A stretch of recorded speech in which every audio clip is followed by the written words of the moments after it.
which you've got the mandate to move. And that is why you need a performance management system in the government.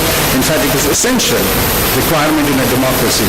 Otherwise, people's faith in democracy is likely to be eroded. If they see governments after governments just promising, staying put, not moving in the direction they promise. So for them to move, so I believe a performance management system in government is a complementary instrument, not a substitute for democratic elections. Well, the sixth point is that it is not just evaluation that matters. For performance to improve, you must really focus on three things. You must have proper information. You need a good information system. If you have junk, if the garbage is coming in, you can't evaluate, or whatever you do will be useless. So you need a good information system. Then you need to be able to process. I should define what a good evaluation system is in a minute. But you may have the best information system, the best evaluation system. Unless you have an incentive system, I'm afraid people will not work. Few of us are Mother Teresa and Gandhi as well. Most of us need some kind of incentive. And I'm not talking of monetary and pecuniary incentives. We do not need pecuniary incentive, recognition. So there are ways in which we talk about that. Performance evaluation, the seventh point is very important. You can see it at the back. That is accountability for results trickles down. It never trickles down. We should not try to hold people in the middle or lower level accountable. There are far too many to hold accountable. We don't have the resources to monitor thousands and lakhs of people. It's easier to do it at the top. If you hold the top accountable, you will find that accountability trickles down. We will hold the next line accountable, and that's how this business works. So accountability trickles down, never trickles up. And so in designing systems, we have to be careful that we design systems so the accountability trickles down, and we don't depend on accountability to trickle up somehow. And of course, finally, it is true in the government, many of you I see are distinguished colleagues who serve in the government, who are serving in the government currently, would know that in the name of evaluation, what we do is not evaluation, but explanation. We tend to explain. Things I see in the name of evaluation is always basically saying, this did not happen because someone else was responsible for it, and that's why it didn't happen. So they jumble up, they mix up evaluation with explanation. As a result, you have neither evaluation nor explanation. It's a hodgepodge of fuzzy thinking, which leads us nowhere. So we need to separate them.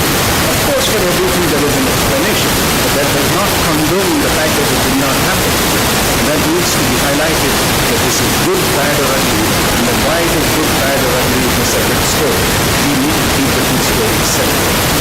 Having said that, the essence of what I am saying is that economic development, this is across. Now, there is a wide agreement. It depends on implementation of policies, programs, and projects. It's not about, believe me, in this day and age, you want to make a health policy, it's one of the easier things to do. You Google health policy, you will get 10,000 hits. You cut and paste with a wonderful word technology, and very soon you will have a pretty decent health policy. So try implementing it. So the countries are not distinguished, and with so much technical assistance available from international organizations, they have a toolkit for everything, for road policy, for PPP, for everything there is a toolkit. They will come and make the policy for you in a hurry. And I have done that myself in many countries. But the race among nations is not going to be won by good policies, but by good implementation eventually. Okay? That is the message. If we don't get it and we continue to make policy, we have a huge backlog of unimplemented policies, no point making some more. Get those implemented. And I say this based on the fact that recently for the 12th plan, Mr. Myra and Mr. Arun Myra, who is a member of the Planning Commission, and his colleagues did a survey. They invited feedback from people, and guess what the feedback is? This is from the horse's mouth. The feedback was, most Indians were saying, for God's sake, do not come up with new schemes, just implement what you have. It's not about new schemes. Schemes are all right. But forms of schemes, let the fools contest. Whatever is best implemented is best, to paraphrase it. to do that, it's not rocket science. You need effective monitoring and evaluation. I just come from Assam. We are working in many states and Karnataka, and there they say that, sir, these central schemes, nobody is monitoring. There used to be effective monitoring on the ground, now there is not there. So you need to focus on, it's not rocket science. You don't have to have a special software for doing this. It's just effective monitoring and evaluation of those things. And this is where we come in. The latest effort of the government, and I shall expand on this, is the so-called results framework document, which is the instrument which the government of India is now using for ramping up the implementation of programs, policies, and documents. And I will do that in a minute. Before I go to this, and I promise I'm not dropping the bullet points, so I'm putting it up front, allow me one more diversion. One, that anything that I say is available www.performance.gov.in. It's a one-stop shop for all information dealing with performance. Plus many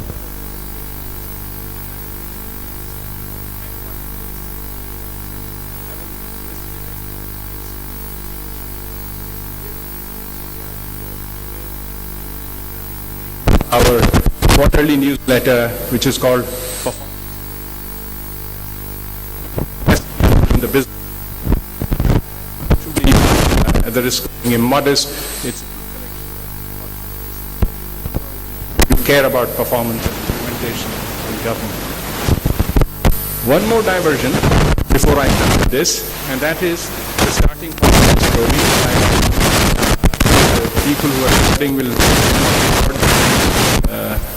too much of it and stop recording so I can speak freely. The story starts from here. This came out on India Today, and I've just taken, because I scanned that magazine, it said Underperforming Alliance. This came out last year on May 31st. Many of you would have seen it because that was the first anniversary of the second UPA government, so Outlook, Asia, many other magazines had the same cover. The interesting thing was, India Today had a list of ministries and departments that were ranked, and I will expand it for you to see. They gave very precise numbers. And I was very curious. I called the managing editor of India Today and I said, you're a genius. I've been trying to do this for a long time. How did you do it? Now, they've been doing this for a long time, and in the past they used to always tell me that, well, it's a combination of performance and perception. This time, that is last year, they admitted, sir, this has nothing to do with performance, it's perception. We opened a website where people could just feed in their opinion. And so those who had good accent, who seemed very active, had good PowerPoints, tended to do well, perhaps. But it had nothing to do. The reason I would not mention and run down a piece, and I don't mean to say this with Mr. Badwar here for India Today or anything, it's just across, this is how it was, because journalists do not have the facts. It's not possible to do a very fair, complete, comprehensive exercise of this kind. It has to be, therefore, based on perception. The reason I raise this is, this came out on May 31st. To the date, on the very day, the Cabinet Secretary, the then Cabinet Secretary to Government of India, Mr. K.M. Chandrasekhar, went to the Prime Minister with another list, which was based on the targets committed by the secretaries and the achievements against them, verified, and these were all specific, measurable, time-bound targets. None of this perception-based stuff. That list I'm going to cover because people are taping it, so I'm going to not keep it on screen for too long. But that was, departments were ranked based on their performance, on their achievements, and there was nobody who complained, simply because, and as I shall explain, it was not forced on anyone. They had themselves said that if I achieve this level, it will be considered excellent. If I achieve this level, it will be poor. So depending on what the facts were, the truth was. In fact, it was the first time in the history of independent India that the Cabinet Secretary wrote a letter, not Dear Secretary letter, but Dear Mr. Chatterjee, your department has done 80 out of 100. And whether it was below or average, he commended or said, please look into the whole issue. That had a salutary effect, and many have not forgiven me for that as even now. I will, in fact, there are many factual errors, but I shall present it anyhow, what came out in TV, so that some of you might have seen it just to jog your memory. It's time for the central government to know how they did this last year. The government's report card is out, and it's time to meet the toppers and find out who didn't quite make the cut. It's time for the Minister's report cards. Performance reports of 74 government departments is ready to be presented to... You would have seen, if not, so the next normal obvious question is, so how does it compare? When you compare the two, you find that the score based on the targets which were agreed and I'll tell you, these targets were not soft because they were consistent with the Planning Commission and Finance Ministry, and they were vetted by a third party. In a moment I will explain that. The score turned out to be pretty high, that departments, when they are told to do something, they tend to do that, 89. And the average of the India Today score was 39. So in fact, the government's performance was much better than the perception. But we can't ignore the perception. So how do you explain what is going on? One way to explain is that perception depends on achieving results, but that's not the only thing it depends on. It depends on the quality of interface that the government has with the citizens and the clients. That's very important. How we treat them. And it's a common sense example. I mean, you have 5 options or more actually to go from Delhi to Mumbai. Now, the distance is the same, the result is the same, or airlines will safely take you there. But the airline which some people prefer a particular airline because they have a better experience. So experience matters. It's not that you just deliver results without treating the citizens and the clients properly, that everything will be all right. Perception cannot be changed till we care about the citizens and the clients and how we manage the interface. That's not all. The third thing is communications. It is extremely important in government to communicate. Again, to take an aviation example, an airline example, you have 2 aeroplanes which are stuck on the tarmac and are not moving. But one pilot tells you that, look, there is a VIP movement, we are 7th on the takeoff, don't worry, we'll give you water, some soft drinks, and people are happy, they're relaxed. The other pilot is silent.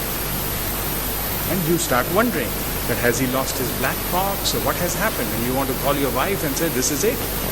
And you know, your heart begins to palpitate.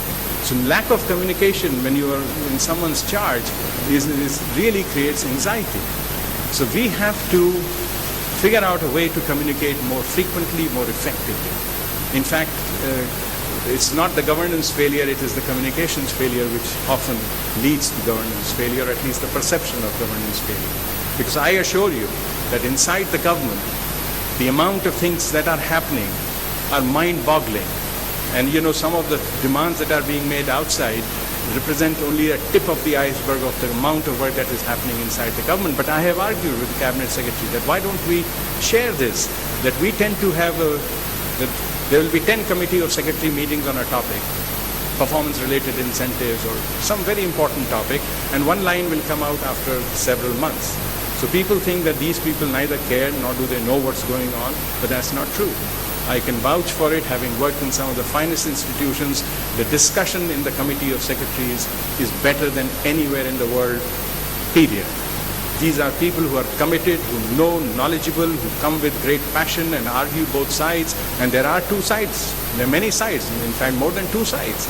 But they are transparently debated, discussed with no holds barred. And that discussion, if we could share with the people, they would feel really good.